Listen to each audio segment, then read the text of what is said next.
Well, it is now time to review the second installment of Tom Holland's Spider-Man trilogy, but has my opinion changed on this movie since I last saw it? Well, let's find out and see. Yo, dudes, the Empire's pretty chill. Maybe you could, join it or something.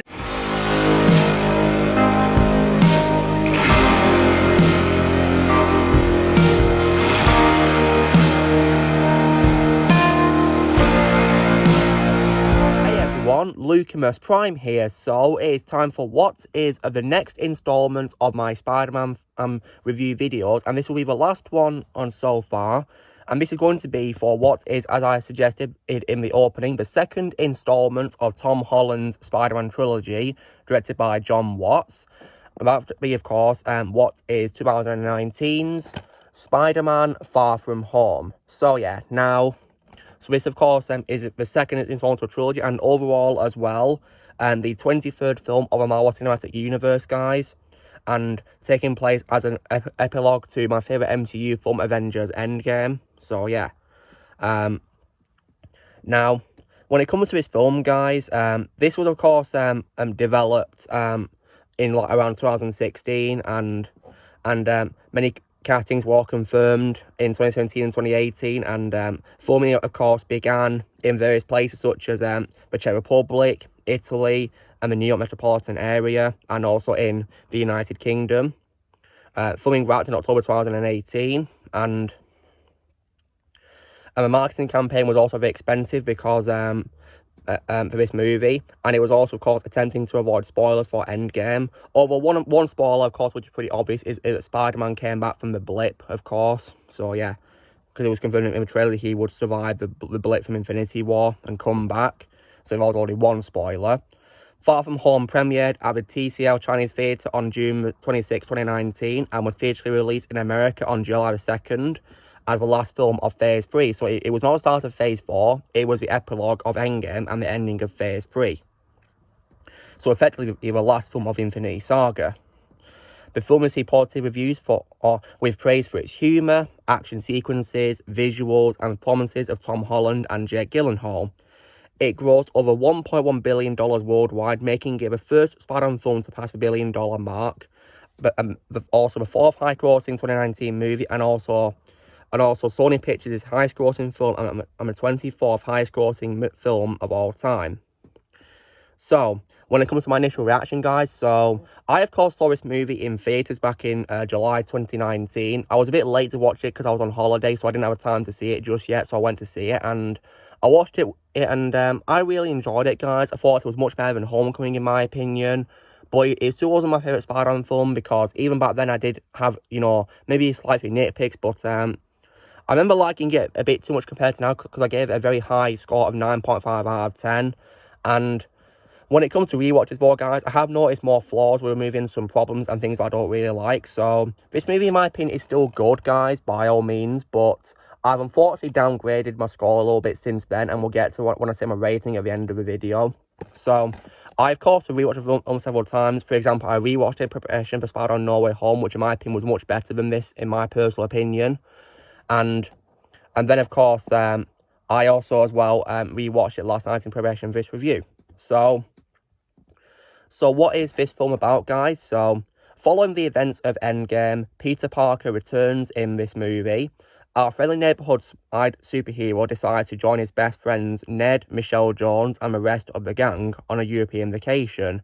However, Peter's plan to leave superheroics behind for a few weeks is quickly scrapped when he begrudgingly agrees to help Nick Fury, played by Samuel Jackson, reprising his role from previous MCU films, uncover the mystery of several elemental creature attacks. Spider-Man and Mysterio, who is played by Jake Gyllenhaal, join forces to fight the havoc unleashed across the continent, but all is not as it seems. So what, in my opinion, has got out of the movie? So let's talk about the cast first, guys. So Tom Holland is once again really good as Spider-Man, in my opinion, guys, because he's a very good actor, and this movie definitely shows it, because he has a very good performance in this movie, in my opinion. Plays him really well in this, and I also, as well, loved Samuel Jackson reprising his role as Nick Fury in this movie, guys. Samuel was a perfect casting for a role, in my opinion, really was. And his casting is also, of course, a reference to the fact that the Ultimate Comics based Nick Fury's likeness on him, so yeah. and he would of course later go on to play Fury in this franchise, which is pretty awesome, isn't it?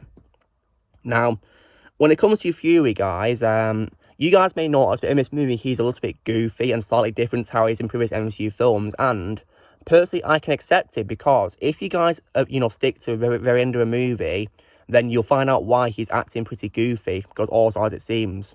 So yeah, I also as well love the return of other supporting characters. Now, Jacob Batalon reprised his role as Ned in this movie, Peter Parker's best friend, and he was pretty good in my opinion, guys. Slightly better than he was in Homecoming a little bit. I enjoyed his scenes. And when it comes to Michelle Jones, played once again by Zendaya, guys, I thought in this movie that she was way more tolerable in this compared to Homecoming, because in my opinion, she served no purpose in Homecoming and was extremely annoying. You could literally cut out Homecoming and it would change nothing. Whereas in this movie, I thought she was slightly better because she actually teamed up with Spider-Man when she found out that Peter Parker is Spider-Man. And she definitely, was pretty good helping him out, definitely. So I was able to tolerate her a lot more. Although I do still like Zendaya better in other things, such as, such as The Greatest Showman and Malcolm and Marie, and other things that she's been in. So yeah. And I also as well loved the return of other cast members too. Like, for example, Jon Favreau came back as Happy Hogan, and I really loved his scenes in the film. And Jon Favreau has always been great as Happy Hogan, guys, and he's also one of my favourite directors of all time as well. And he was definitely great in this movie. Definitely no exception here, of course. In addition as well, when it comes to other characters who return, I also like the addition of Martin Starr returning as Peter Parker's teacher, Mr. Harrington. And he was good in this movie. He had some quite funny scenes, I will admit, as well. And also as well, other good things as well. Now, when it comes to the new characters introduced to this film, guys, I think probably the number one highlight of the movie, probably my favourite part of the whole movie, would have to be, of course, none other than Mysterio himself, who's, of course, played by Jake Gyllenhaal. And I gotta say that Jake Gyllenhaal did a great job playing Mysterio in this movie. He really made me believe in the character. And I thought he was really great in the role. Really was. Definitely a really awesome villain, in my opinion. And I like how he played the character as a fraud who uses illusions to trick people into thinking he's a good guy. But, of course, then, he's far from a good guy, of course. So, yeah, because in this film, guys, he lies by saying he's a superhero from a different universe. So, yeah, we did get, hints of a multiverse in this film, guys, although it was of course, later revealed to be fake. So, yeah, it's much later on into, Phase 4 when the multiverse saga begins to kick in, really. Especially, of course, in No Way Home, yeah. And in addition as well, so, yeah, he played him really well, in my opinion. Now, one thing that I thought was quite questionable about this movie was how, the marketing was making Mysterio to be a good guy. Now, as a Spider-Man fan, guys, I knew going into this film that he would later be revealed to be a villain, because, yeah, I've known for a very long time that Mysterio is a classic enemy of Spider-Man. So, yeah, I knew he was going to be a villain. I just knew it, but I gotta say that Mysterio being a hero was very well acted by Jake. It really was, in my opinion. He acted him so well. Really did. Like, if I didn't know that Mysterio was a villain in the comics, I'd have probably assumed he was a good guy. I really would have believed that, thanks to Jake's great acting, in my opinion. But yeah, due to being a fan of, Spider-Man in general, ever since I was a kid, I knew going into the film he was going to be revealed to be a villain. I also love the addition of Kobe Smulders reprising her role as Maria Hill in this movie. She was definitely a great supporting character in this, as usual. Loved her interactions with Fury, absolutely. And in addition as well, other good things as well besides, the cast is also, I definitely as well loved the action scenes. They're definitely, pretty good to watch, in my opinion. Very well made, in my opinion. And they're definitely step up compared to Homecoming, in my opinion, because the stakes are high this time compared to Homecomings, most definitely. And I also as well loved as well the visuals. Visuals are definitely very stunning in this film, guys. They really are. And very impressive CGI as well, most definitely. They're definitely pretty nice to look at.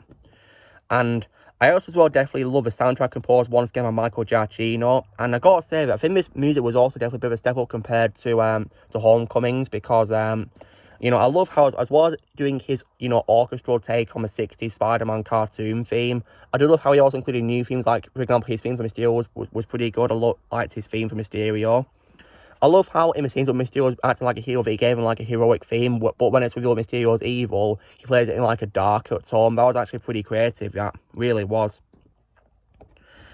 And when it comes to, you guys probably wonder what my favourite scene is in this film. It's probably going to have to be, of course, probably the illusion scene where Mysterio sets Peter into a trap, because when Peter finds out that Mysterio is a fake, when he discovers one of his projectors with Michelle helping him, he goes to find Fury and Maria Hill in Berlin, but it's revealed to be a trap by Mysterio because he's found out using Tony Stark's glasses, Edith, that you know, Peter Parker has his projector. So, and the trap scene was definitely very well done, really was, and a pretty intense scene as well, how it shows like lots of pretty scary things happening, and the atmosphere was definitely done so well. And I think it was probably that scene that made me love Jake Gyllenhaal as Mysterio, guys. It really did. And I love how it included lots of references, and there was even a pretty eerie and scary scene where at one point he creates an illusion of Tony Stark's grave, and then of course zombie Iron Man comes out. Like, that was definitely very freaky and gives me a bit of a jump scare to this day when I rewatch that scene. Goodness me. It was definitely a nice Easter egg to the Marvel Zombies comic as well, which is pretty cool.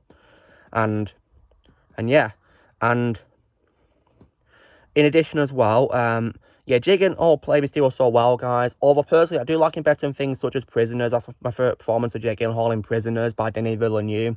And he's great in other films too, as well, in my opinion too. But in this movie, he's definitely probably been highlighted, in my opinion. And also, other good things as well is when it comes to this, I also love the addition of Peter Parker's new suits for Spider-Man. In fact, guys, he does wear lots of suits in this film, a lot more. For example, he of course wears his Iron Spider suit at the start of the movie. Then later on, he brings his usual Spider-Man default costume with him on holiday. Then he's given a stealth suit to wear, which is like a black suit. And I think the stealth suit is probably my favourite out of the new suits in this film, because I love how it paid homage to Spider-Man Noir's costume, because Noir's one of my favourite alternate Spider-Mans. And I really love how a stealth suit was similar to Noir. And it fits so well because Noir is known for his stealth sort of combat, really, which I've known from playing, you know, the game called Spider-Man Shattered Dimensions. So yeah, it's pretty cool how the stealth suit took inspiration from Noir. It fit really well. And Spider-Man's new suit he makes with you know, the black instead of the blue was also pretty cool too, I guess. Pretty well designed. I like how it could collide this time as well. But yeah. And what's also great about this movie is I do also love how it also had some exciting, like, a very exciting mid-credit scene, because after Mysterio is defeated, I like how Spider-Man and Michelle got to have a swing around New York, and I like how compared to Homecoming, he actually swung around the skyscrapers of New York and not just in his neighborhood. I was happy about that. And then it ends with Spider-Man looking at one of the giant screens in New York. I think it was in Times Square, and we see a news report which Mysterio has faked, where he's faked it to make it look as though Peter Parker was responsible for the attacks on London, of course, in this movie. And then it's revealed that this has been sent by a controversial old news site called the Daily Bugle Net. And as you guys may have guessed, J. Jonah Jameson appears. And what's really awesome is J.K. Simmons reprised his role from the Sam Raimi Spider-Man trilogy, and from several times he's voiced a character. And yeah, like, when I saw him appearing, like, I was like, yes! Like, I couldn't believe he appeared. Like, I was so shocked. I'm very happy about that. Because, yeah, J.K. Simmons, like I said before, is picture perfect in my opinion as J. Jonah, although his appearance in this movie was notably different to how it was in the Raimi trilogy, because unlike Raimi trilogy, he was bald this time, which isn't really accurate to the comics, but J.K. Simmons has still got it, in my opinion, in terms of performance-wise, and he was definitely great in that mid-credit scene. And then there's a cliffhanger where Mysterio exposes Spider-Man's identity as Peter Parker. So yeah, and ends with Spider-Man saying, "What the F?" And then, you know, the movie cuts off. And that was definitely a nice way to set up the next movie, which of course was No Way Home. And yeah, now when it comes as well to, now should I say the bad quality, so there's some reasons why I've gone down to a lower score of 9.5 out of 10 on this rewatch, guys. So I've already said that it's easily predictable for me that Mysterio was going to be a villain after being marketed as a hero. But other bad qualities I will say is, once again, I did not like, you know, all the Iron Boy Jr. things in this movie, guys. It really annoys me because, as I touched upon before, Spider-Man is not Iron Man. Never was and never will be.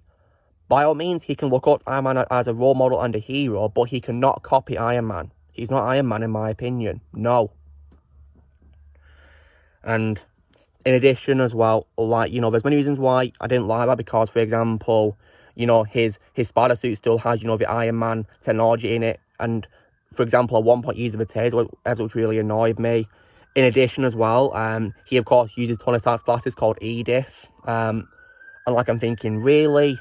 Goodness me. So, in addition as well, of course, his new suit, which he makes on the Stark jet, which Happy Hogan has, of course, was made by Stark Industries as well. So yeah, another Iron Boy Junior suit. So yeah, big shame that. In addition as well, when it comes to the side characters in this movie, I've always said in my review of Homecoming that I, of course, hate the casting of Mr. Torme as Aunt May in these two films, but thankfully, compared to Homecoming, she's only at the beginning of the movie, thankfully. Doesn't really appear much, thank God for that. But still, I think she was a miscast, in my opinion. I think she was a more tolerable in No Way Home because she helped out in that and played a role that was, you know, worth watching in No Way Home. But, yeah. Thankfully, this movie didn't really have much screen time, but I still think she was a miscast in this movie in Homecoming and also in Captain America Civil War. I also, once again, did not like Tony Revolori as Flash Thompson. You know, in my opinion, he's the worst Flash out of the live-action Flashes because he's very annoying, in my opinion. And it was pretty satisfying how Michelle told an air hostess that he was underage drinking alcohol on the plane, because he used Thanos' snap as an advantage to pretend he was the right age to drink alcohol when he was actually 16 and not 21. So yeah. So it's pretty satisfying seeing him get into trouble for that. When it comes to other side characters, I also as well definitely hated the character of Brad Davis. He was an extremely annoying side character, really annoying in my opinion. I could not stand Brad in this. Remy High was, you know, fine as Brad in my opinion, but his character was extremely annoying, really was. Just there for like a love triangle between Peter, Michelle and him, really. Just no point in the story at all because he was extremely annoying.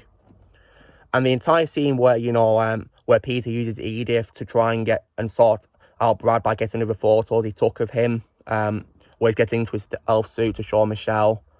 That was definitely a very pointless scene, guys. Like, I'd love it if I could make an edited version of the movie where I just cut out Brad's scenes because they're just pointless in my opinion. They don't add to the story at all because he's extremely annoying. Furthermore, as well, I also as well really hated how the iconic ability of Spider Sense is also renamed to Peter Tingle in this film, guys. Like, that really annoyed and disappoints me to this day because, like, it's not called Peter Tingle, it's called Spider Sense. You do not change an iconic ability like that. Do not do that. Yeah, as far as I'm concerned, guys, it's Spider Sense, not Peter Tingle. Also as well, one thing as well that I think is also a thing that I didn't really like about Spider-Man's film, guys, is that I can accept that Tony Stark wanted Peter to have the Edith glasses. So yeah, I can understand that, but I didn't like how he gave the glasses to Mysterio, when a character who he barely even knows. Like, how could he have trusted Mysterio to look after the Edith glasses and, you know, let him have control of them? Yeah, it's just, you know, pretty stupid in my opinion how he didn't, you know, keep the glasses, he gave them to Mysterio. And there's also a bit of a plot hole as well, because when you give Edith to someone, you got to grant them access to Edith, and Peter, of course, granted Quentin Beck access to Edith when he gave him the glasses in the fake bar in Prague, in the Czech Republic, after the fight with the Molten Man knockoff Elemental, which I'll get into in a moment. And it was just, you know, didn't make any sense how, in the climax on Tower Bridge in London, how Spider-Man gets Edith back from Mysterio to stop the drones attacking, and he's able to regain control over Edith all over again, even though Mysterio didn't give him the access to it at all. No permissions, and he's still able to use Edith when he shouldn't have had permission to use Edith. It makes no sense, does it? So, it's making me wonder if the entire incident was all fake and another illusion by Mysterio. It is possible, maybe. Who knows?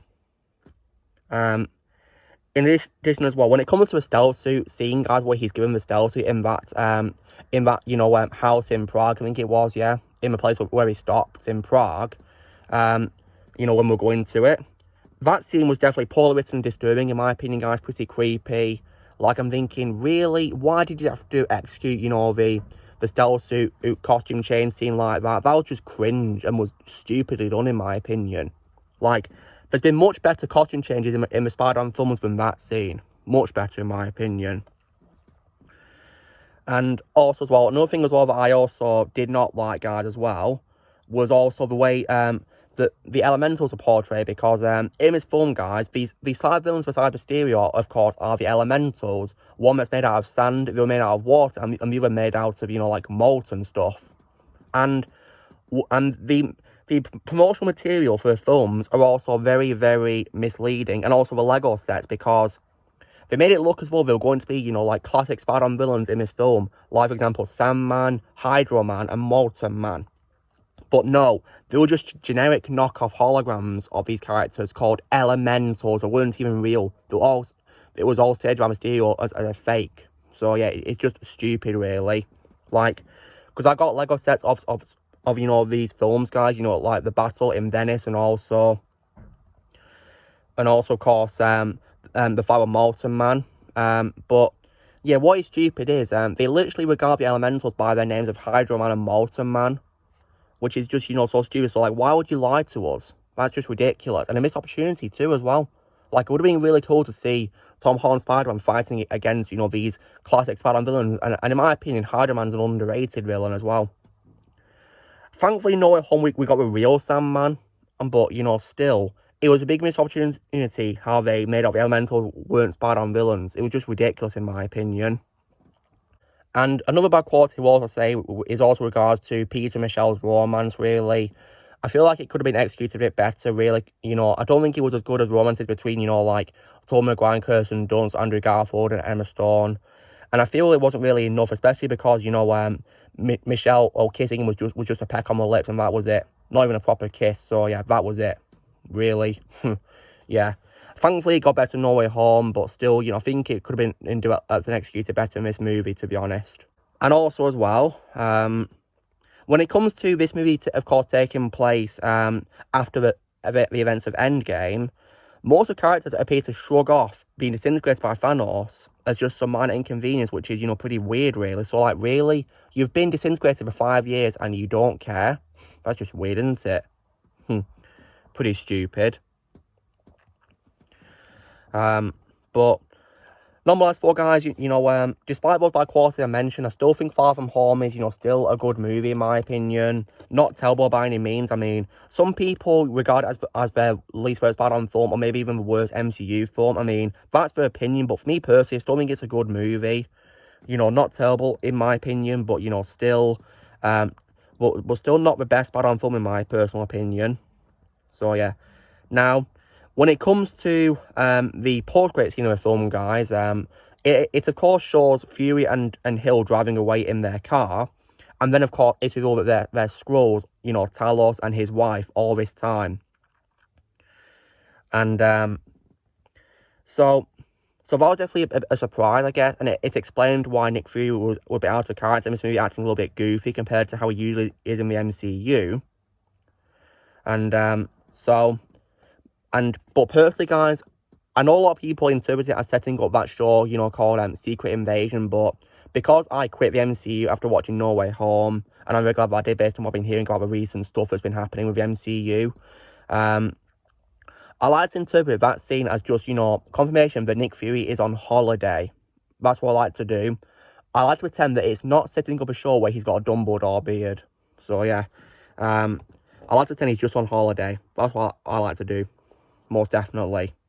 Yeah, I refuse to believe it's setting up a show where he's got a Dumbledore beard and no eye patch. So yeah, he's just on holiday, in my opinion, and Talos is helping him out by pretending to be him on Earth.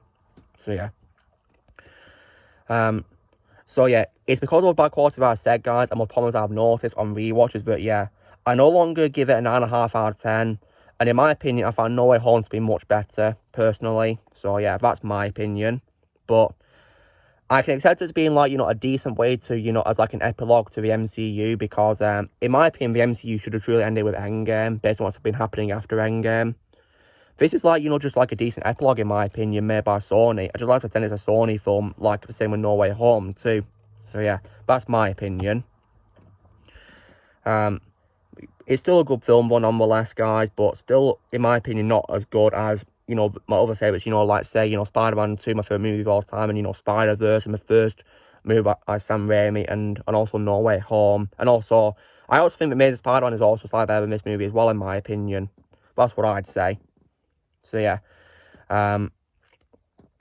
So nonetheless, though, guys, I still think Far From Home is a good movie, but in my opinion, weakened when I look back at it. So if I was to rank it out of 10, so compared to the 9.5 I used to give it on my original review, which I did when I saw a movie back in July 2019, I've downgraded my score to an 8 out of 10. So yeah, still a good movie, guys. I don't think it's terrible, but in my opinion, weaker than it was when I last saw it. That's my opinion. So and I'll give it an 8 out of 10. So yeah, that's my opinion.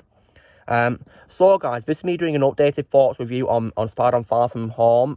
So, you know, a drill, guys, be sure to give this video a like. Also, be sure to let us know in the comments what you guys think of Spider-Man Far From Home.